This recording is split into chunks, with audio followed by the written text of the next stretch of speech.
So, hello everybody. I'm very glad that you're with us tonight.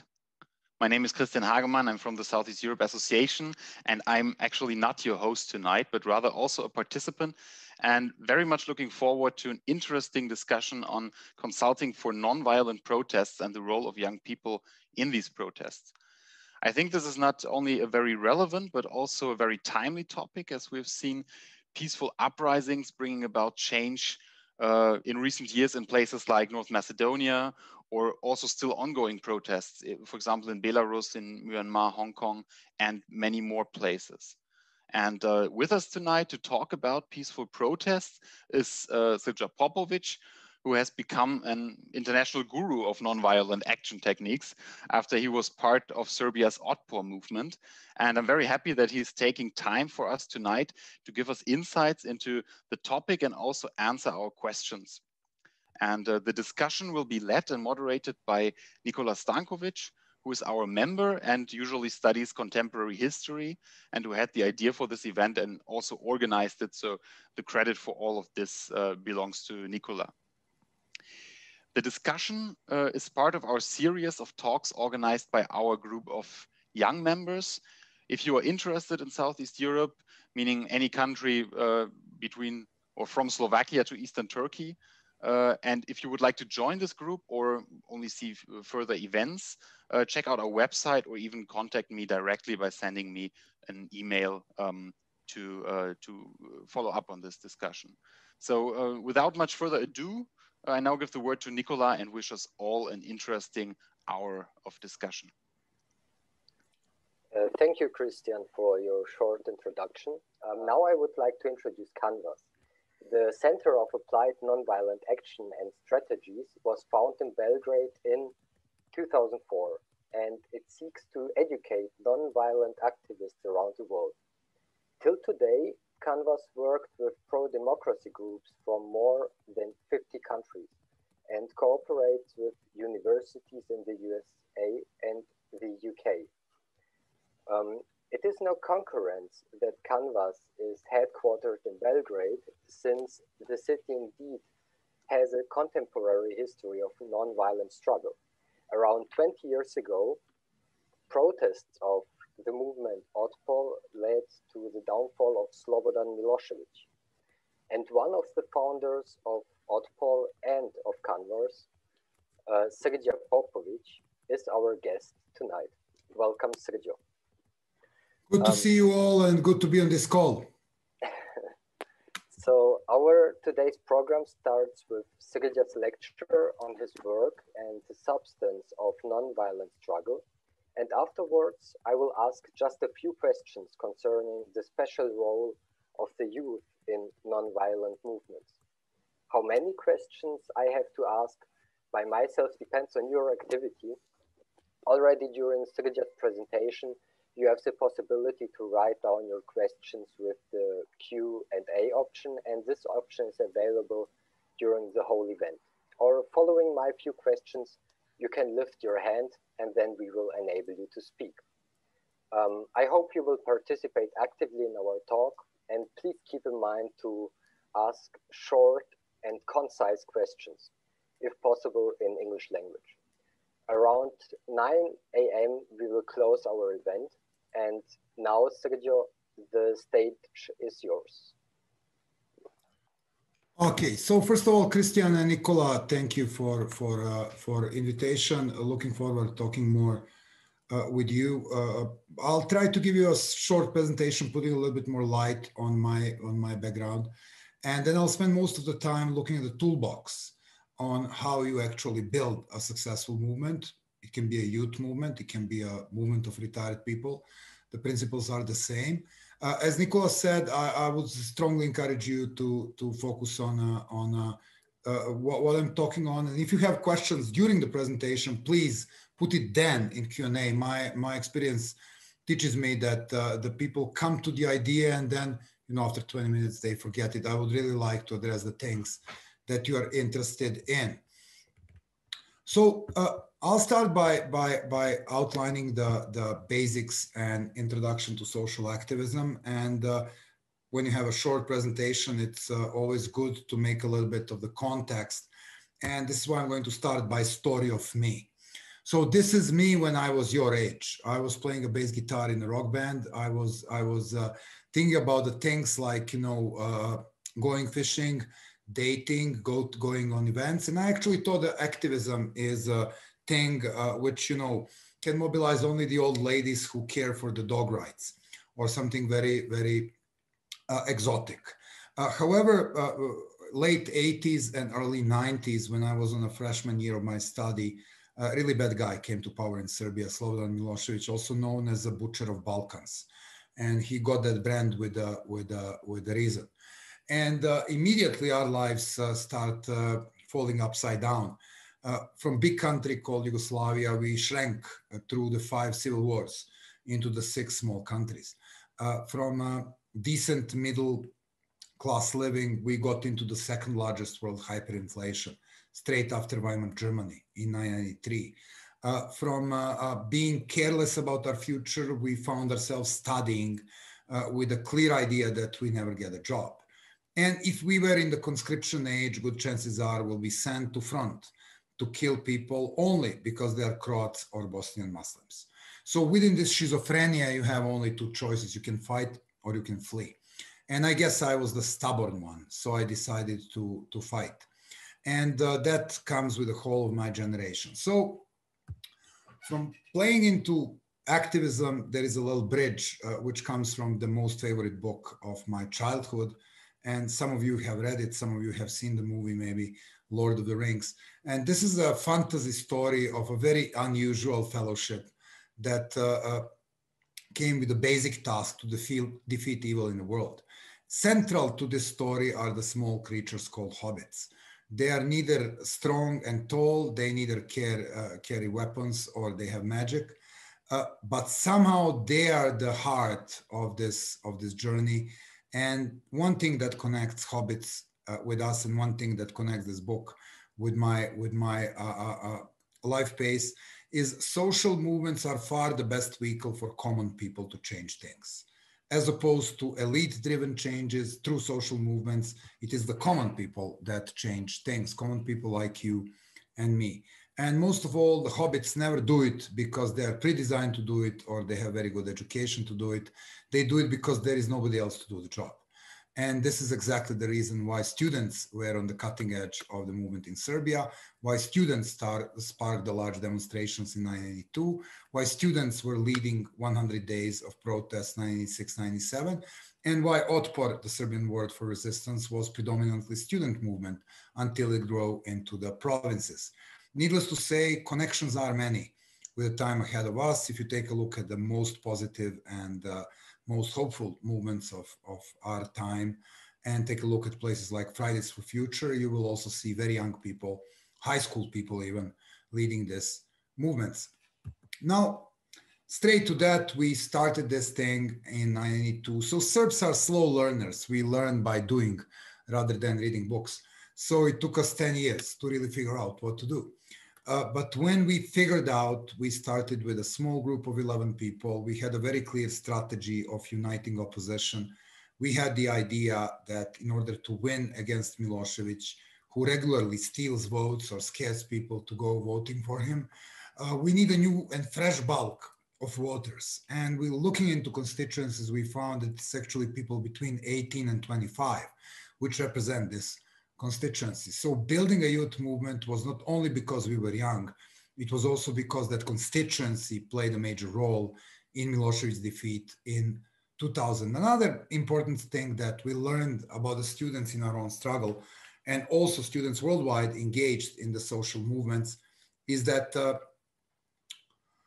young people are too small in numbers to change the show. Students are what, 2 or 3% of the population. For successful nonviolent change, you need numbers. But students are often on the cutting edge because they represent the future. Second, when the students protest, it is a signal to the elder people that something is wrong. Third, students never stand alone. They come with their family networks and their friends and their parents, which is why the first branch we formed after we've been student movement Otpor was what we call the resistful mothers. it was the bulk of the parents from the movement members that were congregating around, defending us and baking cookies and cooking tea on the demonstration. So last but not of least importance, that's the age of the life where you have the least to lose.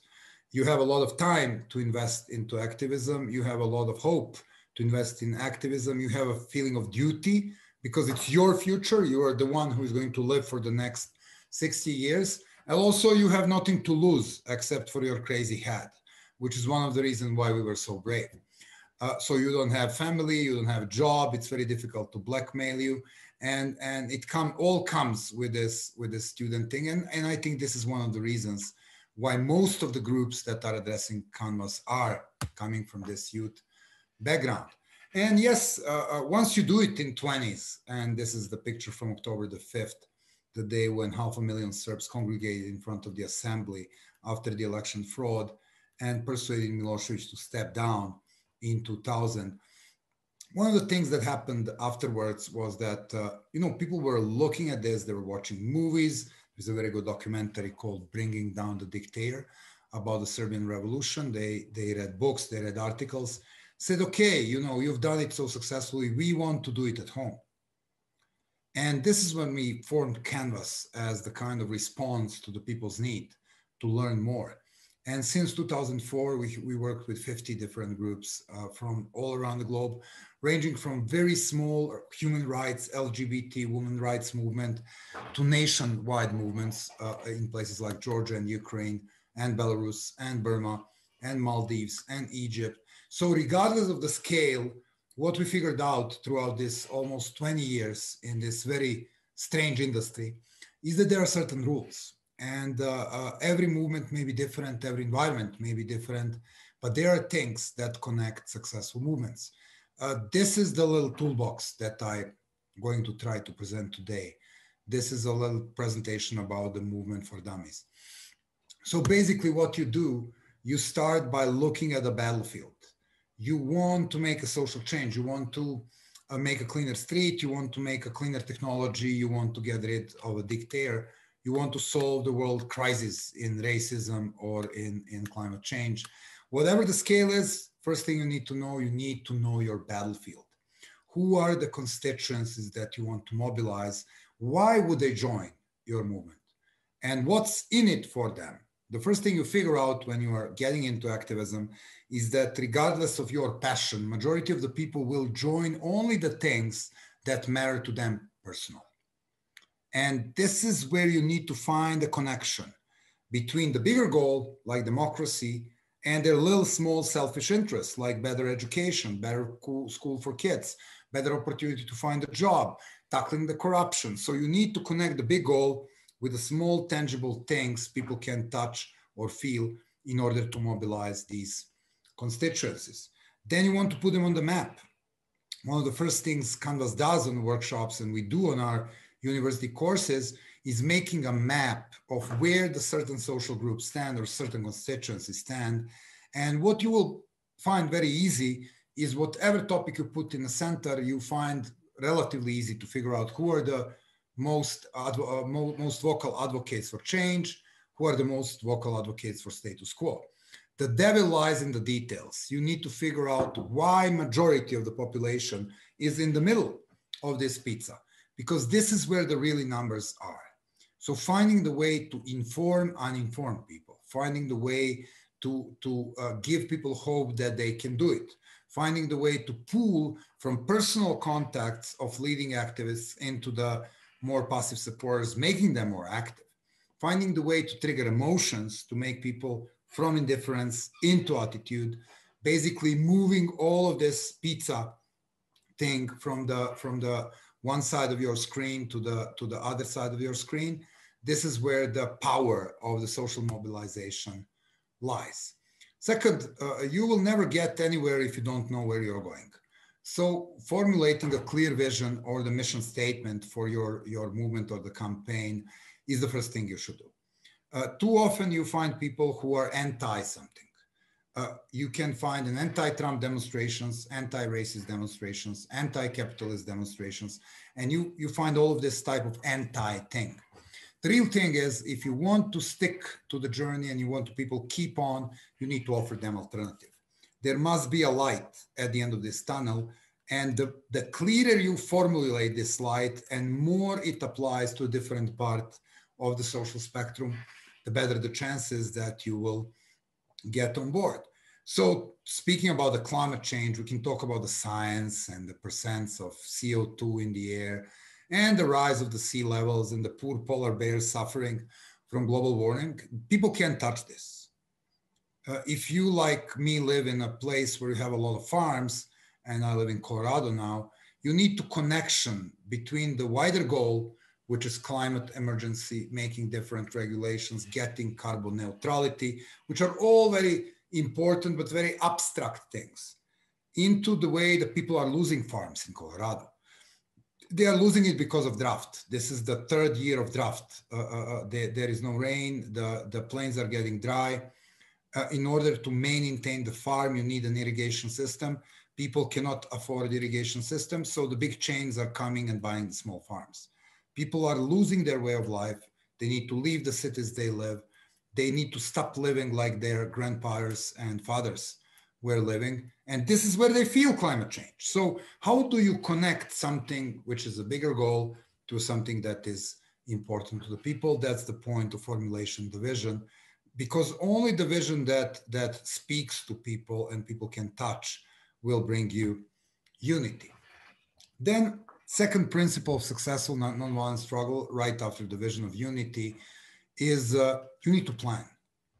There is no such thing as a spontaneous and successful revolution. In order to be successful, these things need to be planned. You need to plan a general strategy. You need to plan the elements of strategy. Under this, you need to plan the campaigns and affect certain institutions. And only then you go to individual tactics. Too often, activists are starting with protests and marches, which is tactics, without thinking about what they really want to achieve. One really good book that you should read, and it will take you less than an hour, it's free downloadable from the internet, is a 3,000-year-old book called Art of War. It is written by a guy named Sun Tzu. So Sun Tzu was looking into the principles of war, and some of them very well apply to the social change movements. First thing you will read is strategy without tactics. It's just the wishful thinking. And tactics without a strategy, just the noise before defeat.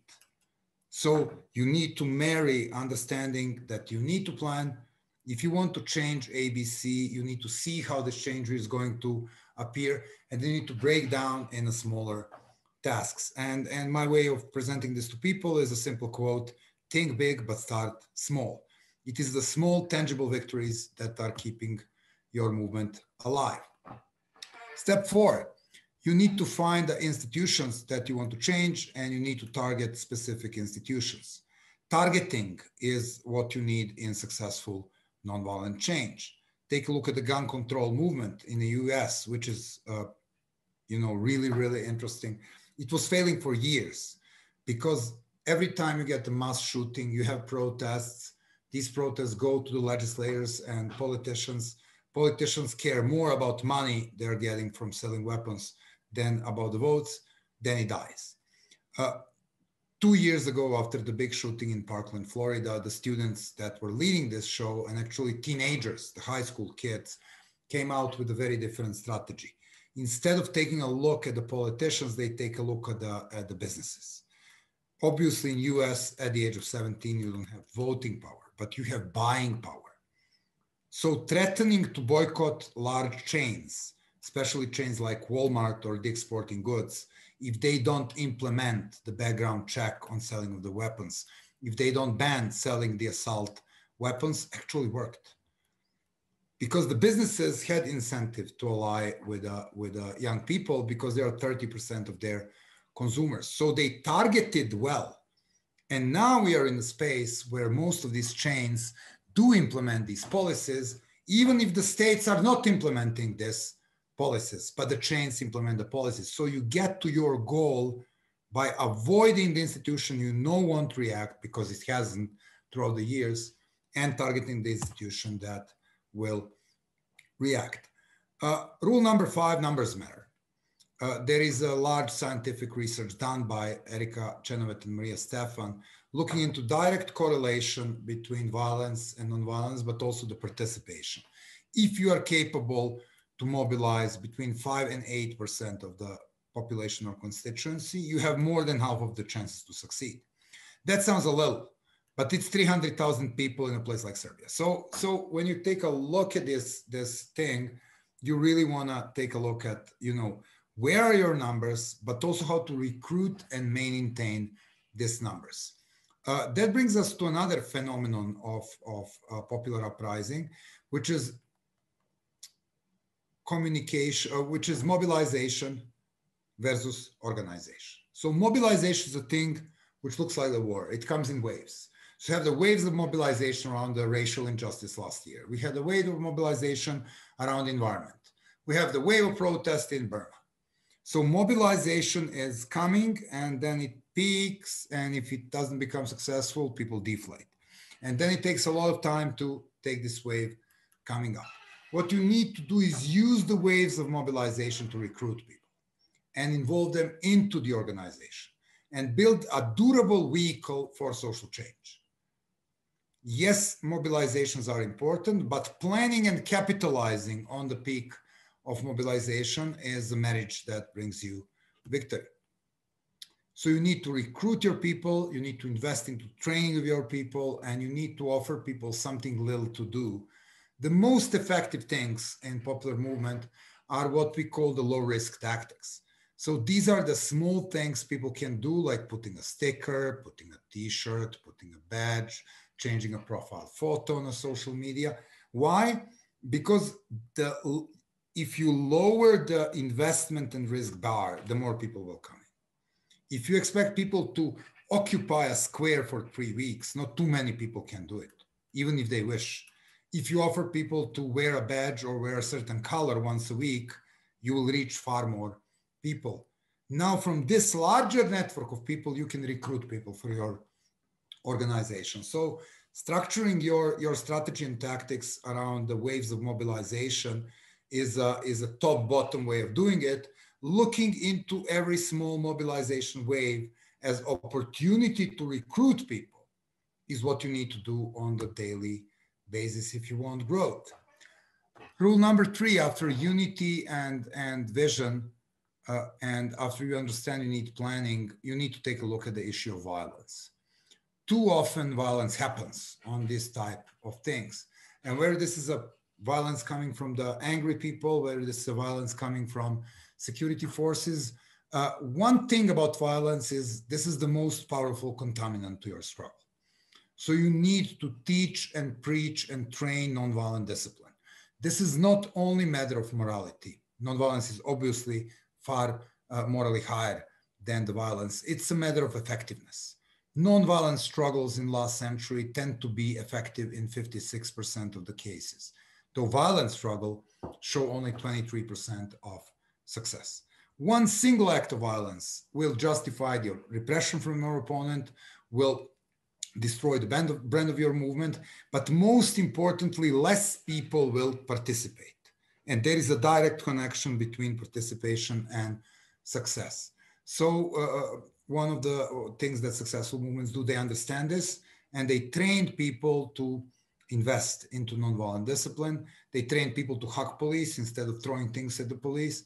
They also pick the tactics which are less likely to produce the violence. Tactics of dispersion, small hit and run tactics, hitting pots and pans from the windows, using badges and collars, social media campaigns.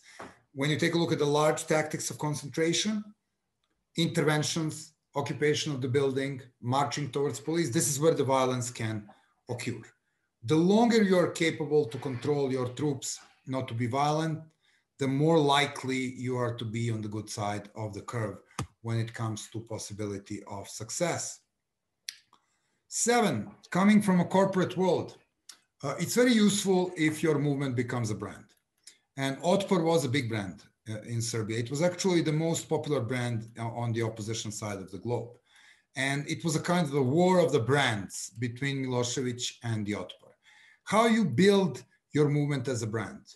What is importance of visual communication? What is the importance of humor and wit? How do you involve creative people into this process? Artists, people from agencies. Creativity matters, but also visual identity matters. The clenched fist you see was a really powerful brand in Serbia and later was replicated in 7 different struggles across the globe with movements ranging from Georgia to Egypt and Venezuela. Why so? Because you need to connect with a group, and you can do it in 3 different ways. Very little number of people can connect only through values. Values connect people, but once again, values you cannot touch, values you cannot see, values you cannot put on the wall, values you cannot put on a t-shirt. So you need to pick between the 2. You either have a movement with a charismatic leader, in which case the leader symbolizes the movement, or you have a movement with a recognizable symbol. And I always advocate for second, because leaders can be flawed. They can get killed. They can get expelled. They can get co-opted. They can get screwed down, or they can be thrown in a jail like Nelson Mandela, sitting 27 years in Robben Island while his movement was running the show. So finding the way to brand the movement is also a very important thing. And then, of course, once again, creativity matters. And you can't imagine how much creativity social movements have. And this is just the slide I'm taking here is the one that I love the most because it relates you to the probably most literate thing in the world of things, which is the potholes. So you couldn't imagine how many creative tactics people invented around hitting their local governments about the potholes. This is especially dear to my heart coming from the world pothole capital, Belgrade, where you don't have one street in one piece, if you want. So 2015, in Russia, you had a governor and a mayor claiming that the potholes will be done by the end of 2012. What's wrong with this? Oh, it's 2015, all the potholes are there. So Russians hired the street artist, and the slide you see is actually the governor's face with a pothole as his mouth. So what happens now, you drive a car, you hit a pothole, and your automatic reaction is to curse. And now you have a person to curse, so it becomes personal. So this spread like a wildfire around Yekaterinburg, and you know, crazy as they are, the Putin government decided to remove graffiti, but left the potholes. From Russia to Panama, Panama City is a great place if you love big buildings and falling infrastructure. It's really weird how the infrastructure, it's a tax heaven, so a lot of money came there, but the city couldn't cope with this, and infrastructure is falling apart. One of the things they did, they hired the agency, which came out with a solution, which you see in the middle slide, which looks like a hockey pack. So this little rubber machine you put in a pothole, and what happens when a car hits this thing, it tweets. And it tweets straight to the mayor's account. I am the pothole number 39 at the corner of Columbia and Corona Street. Ouch, I just hit the car of this beautiful lady. Fix me, fix me, fix me. So what happens is that by doing this, you had zillions of tweets going straight to the mayor account. People are talking potholes, people are thinking potholes, people are tweeting potholes, the potholes are tweeting as well. And at the end of the day, you have mayor faced with a big menace. Would he fix the potholes, or there won't be absolutely not another issue left for him to talk about?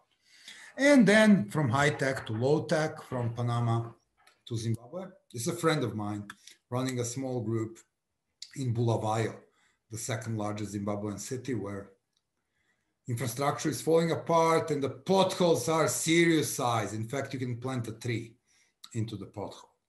So what do you do with the guy who plants trees in the potholes? If you're a government, I mean, try to take their help. So he's doing something environmentally friendly. Because the trees are in potholes, people are less likely to hit them and break their cars. So people like that. If you fill the potholes, it is because he made you fill the potholes. If you don't fill the potholes, you have the growing forest on a highway.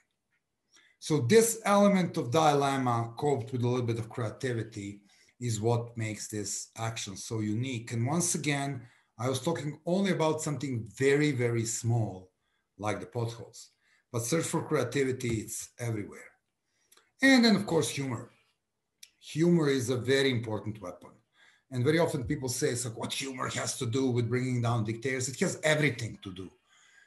Humor brings an element of cool to your movement. It also breaks fear. It also breaks apathy. It also makes your opponent do stupid things. People in power think about themselves too seriously, so they're more likely to make a stupid mistake when pranked. And actually, I'm in a middle of the research, which came out with a free Amazon ebook called Pranksters versus Autocrats. What we're looking at is we are collecting the different cases of what we call loftivism from the world and trying to figure out how this fits into the larger campaigns. Humor matters. And then last but not of least importance, finish what you start. You have so many popular uprisings like the one known as the Arab Spring, where there were a lot of hope and a lot of power and a lot of people in the streets, but it ended up badly. The problem very often is surviving throughout victory is more challenging than getting there, because you have this big bear, a dictator, sitting in front of your door, or have a corrupted official, or have a mobilization point. You can mobilize people till this person steps down. But then the numbers go down, and if there is no transition plan, it is very likely, in fact, more than 50% of the movements die in what we call the victory phase. So winning is actually the riskiest point of social movements if you trust science and research. So you need a concrete plan to survive through transition. You need to make teams, because the one thing, outrunning police in the streets, this is sexy, this is cool. Everybody would like to do it. Sitting in a boring meetings, trying to figure out how to make ombudsman or any kind of different independent state institution, once you get rid of the dictator, you won't find so many people ready to do this. So once again, you lose participation, you go into the sink.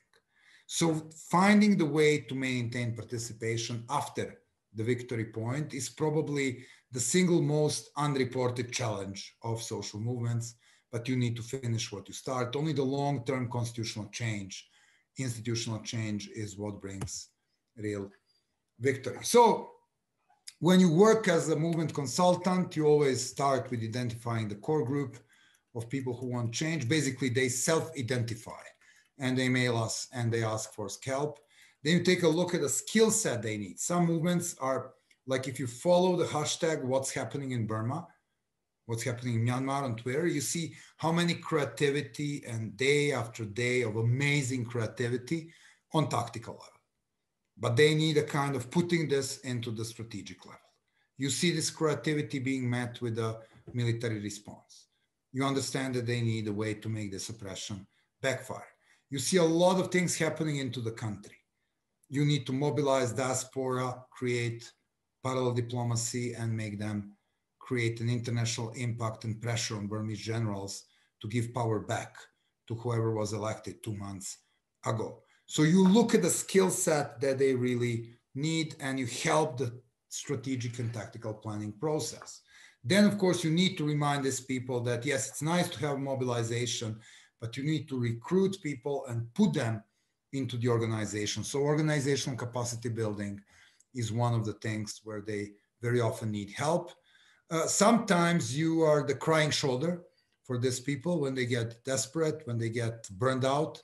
They come to you and you need to tell them that you were in a very similar place while being your activist self. And then at the end of the day, make sure the job is done.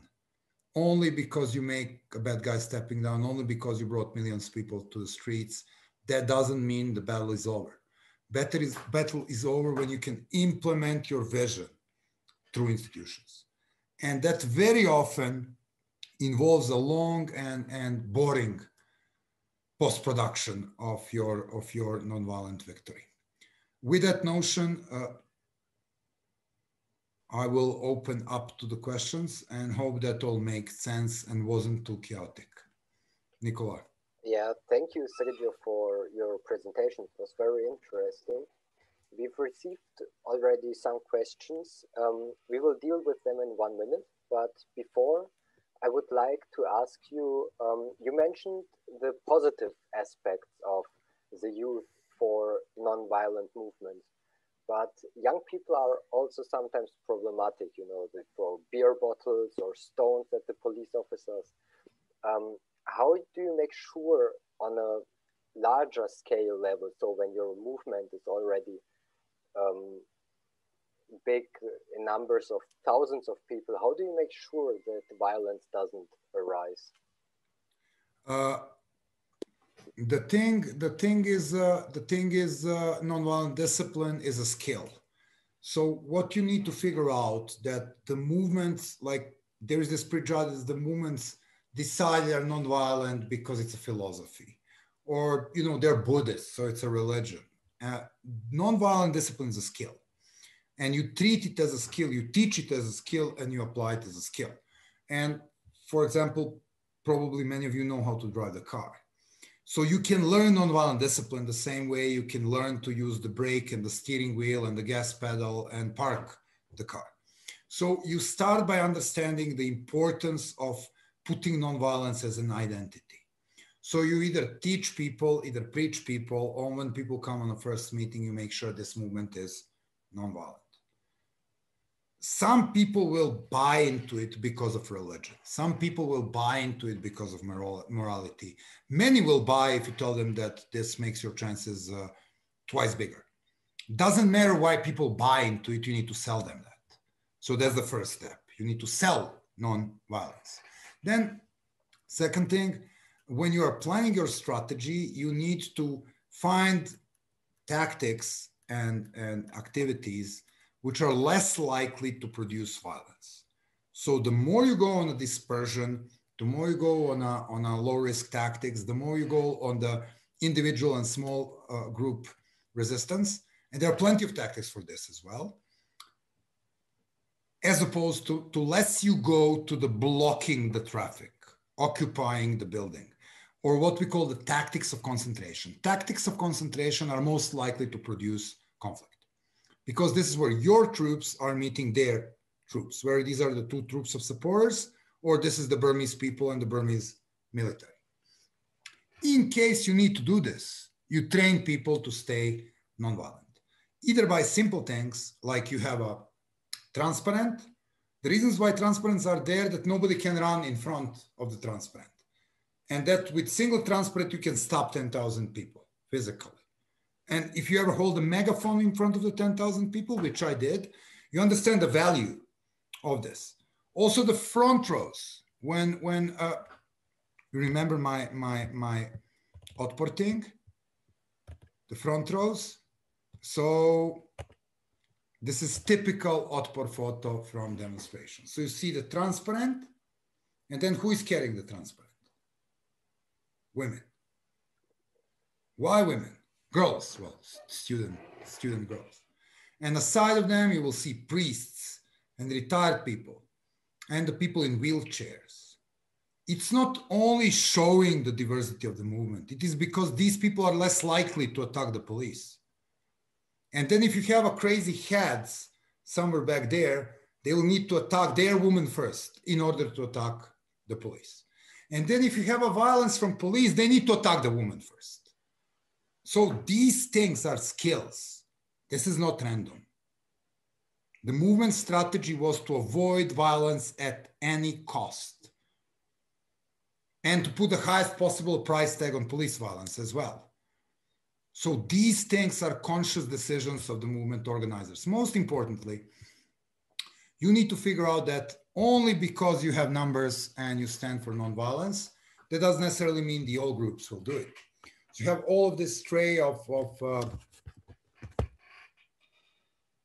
anti-globalist demonstration. Every time you have a G8 summit, you have 100,000 people ranging from anti-capitalism to environmentalism, women's rights, this rights, that rights, you know, Davos. And then the ball comes in. And then you have a small groups like Black Bloc that will come, use the spotlight and start burning cars. So you need to find a way to disfranchise from these groups and if necessary, help security forces deal with these groups. So in Serbia, we had that situation with football fans.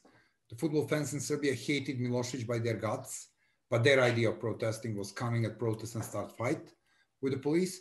So we ended up organizing our own security, the human chain of students, visibly marked as a security, between the football fans and the police. So this may sound as a bizarre suggestion. Let's defend the very police that beats us. But practically, that worked miracles. First of all, regime was not capable to portray us as violent because obviously we are defending police from a violent crowd. Second, next time when the police get ordered to beat the hell out of us, they need to beat the very people who protected them yesterday. So all of these things are skills. This is not religion. This is not about only morality. It's about how you implement your strategic decision to stay nonviolent. And movements can learn that, and movements can implement that, and the world is full of examples. And then the people very often come with this ridiculous notion of, it's like, you have such a violent history in Balkans. How can you make a nonviolent movement? This is crap. It's a matter of whether you do your homework and train your troops or not. It has nothing to do with history and mentality. But what you also have mentioned is the importance of the image and how one should react to false accusations that your movement is motivated by immoral interests, like you are a puppet of the USA, for example. You can read a longer article on this. We did a lot of research. It's called When Dictators Cry Conspiracy. And we were actually picking the very different struggles. And we found that the labels that the dictators are using on their opposition, whether this is the political opposition or civic society, is all the same. Like they are learning from one playbook. The more effective you are, the more they will escalate the label. So if you're a small student group aiming for change, they consider you unpleasant but harmless. They will say you are seduced students. Then as your movement grow and you become to get tractions, then you're going to become a disturbing force. Then you grow into the foreign mercenary. Then you grow into the foreign agent. Actually, if you have NGO in Russia and accept any money from abroad, you need to officially register by the foreign agent. And then after being a foreign agent, if you're super effective, you're becoming terrorist, which is why Erdogan is now trying to pass the terrorism law, which is actually there for. So you can see that there is the same playbook. The only idea is to prevent you from building in the middle. Go to our little spectrum of allies. This is what they want to prevent. They want to keep you on the fringe. By labeling you, they want to stop your growth towards the middle of the political spectrum. So what you need to do is to mainstreamize as much as you can. So basically what you do is, if they try to find ways to tackle your language, you use moderate language, but basically you need to build your own media, where these are social media, word of mouth. It was independent radio stations in Serbia. So by building the movement, you're also building the platform for these people. It's one thing what they will say. It's another thing through which they will say it. So for example, in Serbia, if you're attacked by a state TV channel, which was considered to be the propaganda megaphone for the regime, you actually gain more supporters. If the minister comes on a TV and say you are a terrorist, you get 10,000 more people coming to your movement. So you're using your brand and you're using your identity and you're building your platform, and you're also discredit their own platform and their own propaganda and their own lies. And you mentioned labeling as some kind of counteraction dictators use to get rid of non-violent movements. Are there any different counteraction dictators can use successfully to get rid of such movements?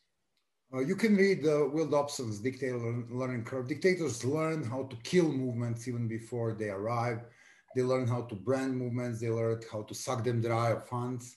They also learn how to co-opt the leaders. And also the dictators are investing more into the power of the propaganda and trolling and all the bad ways the internet can be used to tackle the movements, from firewalling certain websites to having armies of trolls putting comments and tweets against their opponent. Actually, it's a large propaganda machine with tens of thousands of people only from Russia. And Russia is only one country that is very successful in this online.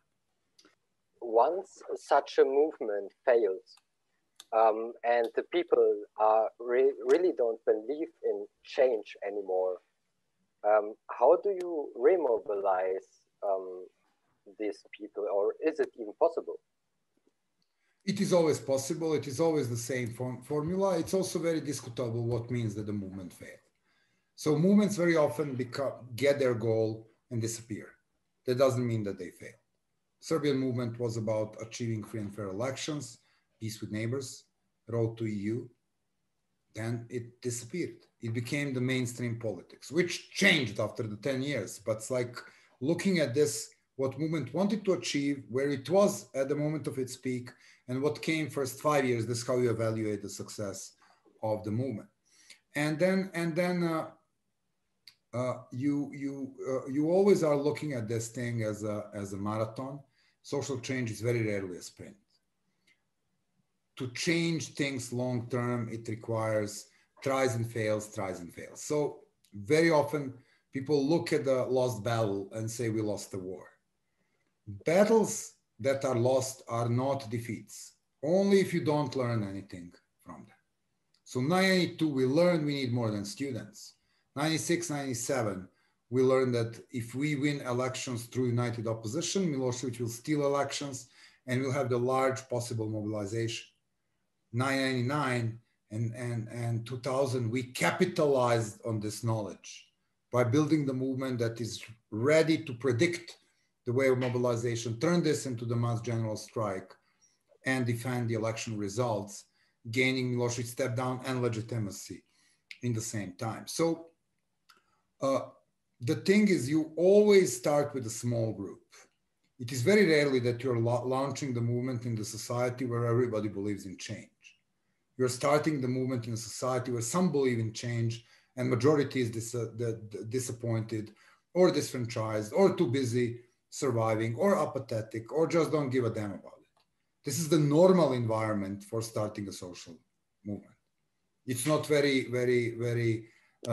what you need to understand is this is exactly why the social movements are so unique, because they're specifically designed for this type of environment. Okay, and regarding a current situation in Belarus, do you think there is still hope for the movement while it is ebbing off, or does it only have to wait for the next wave? Or what do you think about the situation there? The situation in Belarus is unique. The people found their unity due to the bad management of COVID and a stupid mistake of Lukashenko to arrest almost every single person who ran on the last year's election. They found an unlikely and very suitable hero in Svetlana Tikhanovskaya, the wife of one of the candidates, who was never in politics in her life, but does a marvelous job as a world roller coaster / public face of the movement. Movement in Belarus, if you do the pillar analysis of institutions, Lukashenko lost legitimacy. Lukashenko lost majority of the population. Lukashenko lost majority in the urban centers. Lukashenko is losing even the support among the retired people.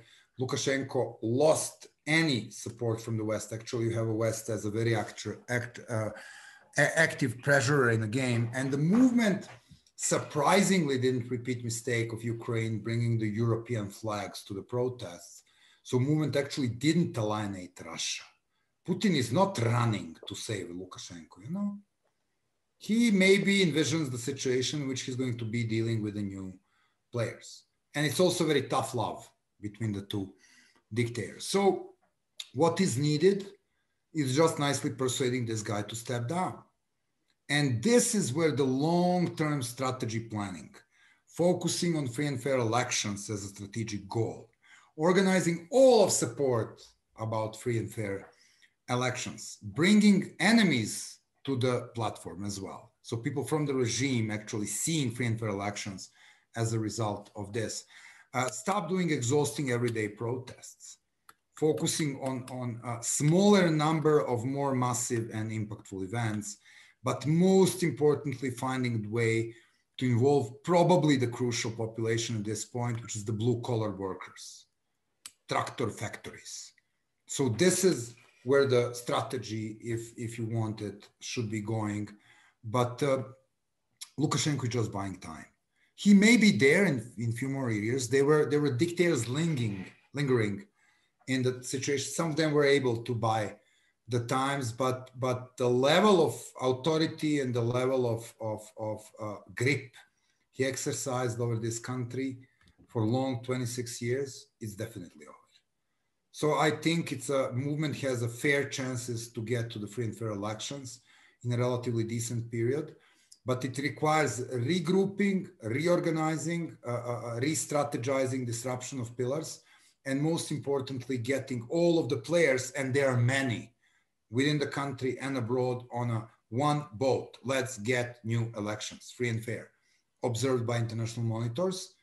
If this happens in 2 years, Lukashenko will lose these elections. So it's not a matter of whether he will lose them or not. It's whether you can put, once again, you need to put the masses and tactics and activity into the sound strategy, and that sound strategy comes with a tangible goal. Okay. So I think this is what they miss at this point.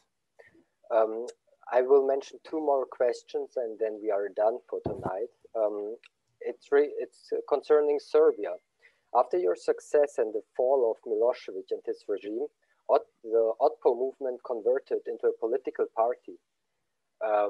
Why were you not successful as a party as well? First of all, this is a very Wikipedia approach. After the success in the 2000 elections, Otpor turned into a very successful watchdog. So the period between 2000, which is the date when Milosević was defeated, and 2003, when part of Otpor registered a political party, was actually the follow-up from the book, pushing governments to do more, pushing government to deliver Milosević to Hague. All of this was done by Otpor, the watchdog, after the revolution. Then a group of that watchdog decided to form the party. I was 3 years off. So it's not like we were successful, we were unsuccessful. They were unsuccessful in forming the party. I would never advise that in 2003. I don't know why they did it, but a part of them wanted to continue through the politics, and the momentum was not there. But the main goals of the movement were achieved already by that time. Transition in Serbia was on the road, and actually the reason why this transition didn't bear the fruit we all hoped for had nothing to do with Otpor. It has everything to do with a plot that ended up with the assassination of Prime Minister Đinđić. But this is something you can't really predict. So when you're looking at the movement coming from a building numbers, mobilizing youth, getting youth political, getting a higher political participation, getting rid of Milosević, a lot of these people ended up in parliament and the government. I went to the parliament and government in 2000. And then leaving the part of the movement very successfully out of the parliament and government to put the pressure on the new government to deliver on promises. I think that was a very successful strategy. What happened after 2003, like the movement's purpose has been kind of expired already. The fact that a group of people formed a political party named Otpor doesn't really adds or removes any level of this historic success. And regarding the current situation in Serbia, do you see any parallels between Vučić and Milosević, and do we need a new revolution in Serbia? What do you think? It's hard to say. I think the reasons why we have the situation we have are many. It's generational reason. I don't see the young generation participating in large popular uprisings in Serbia. There are many reasons for this. There is a huge brain drain. There is a oversaturation with politics. People are disgusted with politics. They see politics as the way to get rich and corrupted. And they see everybody who is in the politics only for this purpose. Last but not least importance, there are similar methods. I wouldn't compare Vučić to Milosević. He's more comparable to the world brand made in Russia, which we call Erdoganism or Orbanism. So you have somebody who came to power through free and fair elections and then takes a look at the government as everything is a prey. So the real problem in Serbia is more of partocracy. And this idea that the winning party takes it all and that you cannot become the principal in elementary school is selected by the party loyalty, not the qualifications and how he or she deals with the kids. There are, however, very, very active civic rights groups in Serbia. There are people who try to keep government accountable, but once again, there is no unity among them. Very similarly, like in the 90s, these people can't talk to each other. They cannot capitalize on discontent. A lot of them spend most time fighting each other than actually building something really productive. So I wouldn't really compare it, even if you have a lot of people like Minister of Defense Vulin, who is coming from Milosevic's era. It's more of the Orbanistan than the Milosevic stan. So I think also there is a very big difference between 90s and now. You have a super toxic and super powerful influence of Russia. Super powerful. Putin is more popular in Belgrade than he is in Moscow. And there is a conscious effort of Russia to keep Serbia its little colony in the Balkans. And I don't see any resistance from the government, and I don't see any resistance from the opposition of this very plague-wing effort. So we are the, unfortunately, what is here in US considered to be fringe, things like QAnon conspiracies. This is what media, mostly controlled by states, are feeding you every day in Belgrade, which also reflects on how many people don't want to vaccinate, wear masks and things of that kind. So it's also a public health issue. But this right-wing conspiracy theories, which originate from Russian propaganda machinery, are very important reasons why people are not capable to mobilize about the way how they're living or the corruption that they are experiencing. I think we have one question left, and actually it suits to the vaccination point you mentioned. How do you organize such movements during COVID, and how far COVID changes the circumstances for these movements?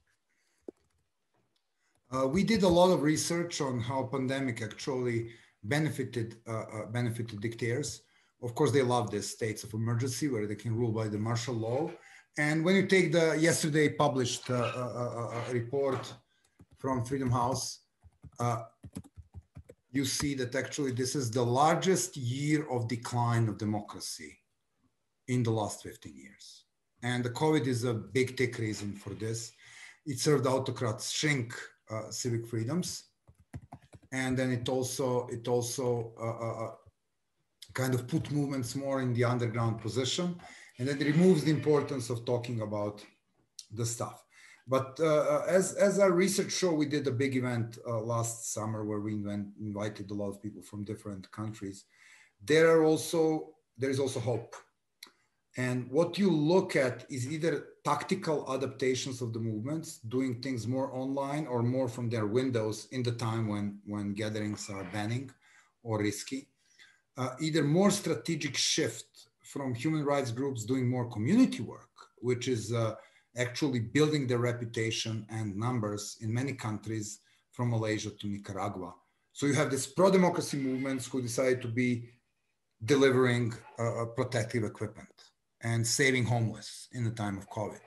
And that is the way to survive the crisis, using the crisis as the opportunity. But rest assured that once the thing with vaccinations come up and once the life gets closer to normalcy, you will see another year of Arab Spring. You will see a year where their small things have been giving outsized effects. Black Lives Matter Belarus teaches us one thing. If you keep people in the pot and under the lid for very long, then something that triggers them produces outsized reaction. Lukashenko stole many elections before this one, but it is because his mishandling of COVID that the people came in the numbers they came out in the Belarus. George Floyd, unfortunately, it's not the first Afro-American being brutally and illegally killed by the police in front of the camera. It is because of COVID that you had a nationwide movement after this video was distributed. So what is going to happen is what suited autocrats and Orbans and Erdogans of this world short-termly, the bill will come due. The bill will come due at the point where people can organize. So it's inevitable. It's a social inevitability.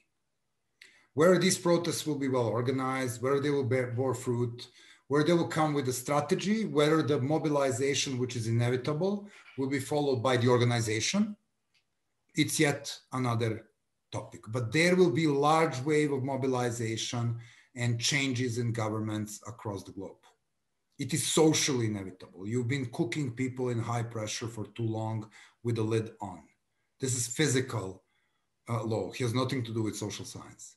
It's physics. Prophecy, very good to finish our Q&A. So thank you, Sergio, for your time.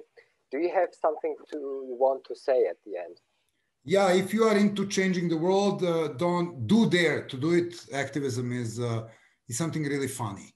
You can discover a lot of things about yourself. You can also discover a lot of things about the others. And most of all, if you want to change the world, sooner or later, you figure out that there is nobody else to do the job. It has to be you. Thank you. Also, thank you to Christian and Ivana for the organizational support. And I also would like to thank you to the attendants. You were very active tonight, and I really enjoyed the talk. Have a good evening. Bye, bye, bye, and have a great day.